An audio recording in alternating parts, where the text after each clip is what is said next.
গুজরাটির এই কাজটার গত ভিডিওতে পোস্ট করেছিলাম বর্ডার লাইনটা। আজকের ভিডিওতে থাকবে ঘরের ভেতরের কাজটা কিভাবে করতে হয়। ভিডিওটা একটু লেন্দি হয়ে গেছে, যদিও বা বড় ভিডিও দেখতে তেমন একটা কেউ পছন্দ করে না, বাট কোনো উপায় নেই। এই ভিডিওতেও আমি টিউটোরিয়ালটা শেয়ার করছি, কিন্তু মুখে এক্সপ্লেন করতে পারছি না। তবে তোমাদেরকে একটা টিপস অবশ্যই দিব, সেটা হলো গুজরাটির প্রথমে কাজটা শুরু করতে হবে একটা সুতোর নিচে দিয়ে, অ্যান্ড দেন পরের ঘরে যাওয়ার জন্য দুটো সুতোর উপর দিয়ে যেতে হবে, তারপর একটা সুতোর নিচে দিয়ে আর একটা সুতোর উপর দিয়ে কর্নারে চলে যেতে হবে। এভাবেই কোনো ঘর থেকে অন্য ঘরে যেতে হলে একটা সুতোর নিচে দিয়ে, দুটো সুতোর উপর দিয়ে, আবার একটা সুতোর নিচে দিয়ে আর একটা সুতোর উপর দিয়ে করে এভাবে কর্নারগুলোতে যেতে হবে। এবার অনেকেই হয়তো ধৈর্যহারা হয়ে কাজটা করবে না, হয়তো বা বলবে এত কঠিন কাজ বা এত মাথা ঘোরানো কাজ করার কি দরকার। তো এটাই হচ্ছে আসলে মারপেচ এই গুজরাটি কাজের। তবে একটা কথা অবশ্যই বলবো, গুজরাটি কাজের তো ভীষণ ডিমান্ড, সবাই অনেক বেশি পছন্দ করে গুজরাটি কাজ। তবে কাজটা একটু সাবধানে করতে হয়, যেহেতু সম্পূর্ণ কাজটা সুতো গুনে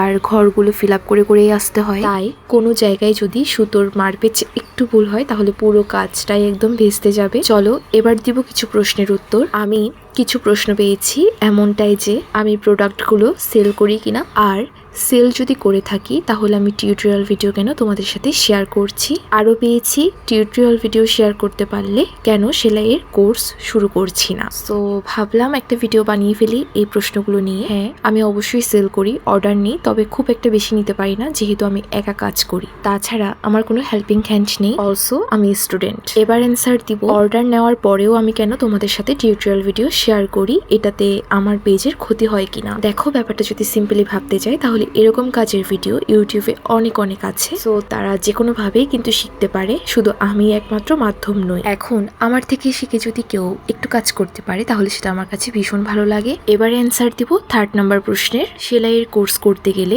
আমার অবশ্যই একটা সময়ের প্রয়োজন হবে, যেটা আমার একদমই নেই। তাই ভাবলাম তোমাদের সাথে আমি এভাবেই শেয়ার করব, অত বেশি আগানোর দরকার নেই, কচ্ছপের গতিতে আগানো ভালো, আর আমি এটাতেই বেশ আনন্দ পাই। তো যা বলছিলাম, আমার কাছ থেকে অনেকেই রিক্রিয়েট করে, আবার সেটা আমার সাথেও শেয়ার করে, যেটা আমার কাছে ভীষণ ভালো লাগে, আর সেটাই হচ্ছে আমার কাজের সার্থকতা। অনেক সুন্দর সুন্দর কমেন্ট আর মেসেজ আমার ইনবক্সে আসে, তো এমন অনেক কমেন্ট পেয়েছি যারা আমাকে জানিয়েছে আমার কাজ তাদের ভীষণ ভালো লাগে, আবার এমন অনেক কমেন্ট পেয়েছি যারা আমাকে জানিয়েছে তারা আমার চেয়েও ভালো কাজ পারে। এই বিষয়গুলো নিয়ে আমি একদম মন খারাপ করি না, কারণ সেটা আমি নিজেও জানি, আবার মানিও যে আমার চেয়েও ভালো ভালো কাজ পারা মানুষ অবশ্যই আছে। এটাই তো স্বাভাবিক, তাই না? আরো অনেক কিছু জানা বাকি, আরো অনেক কিছু শেখার বাকি।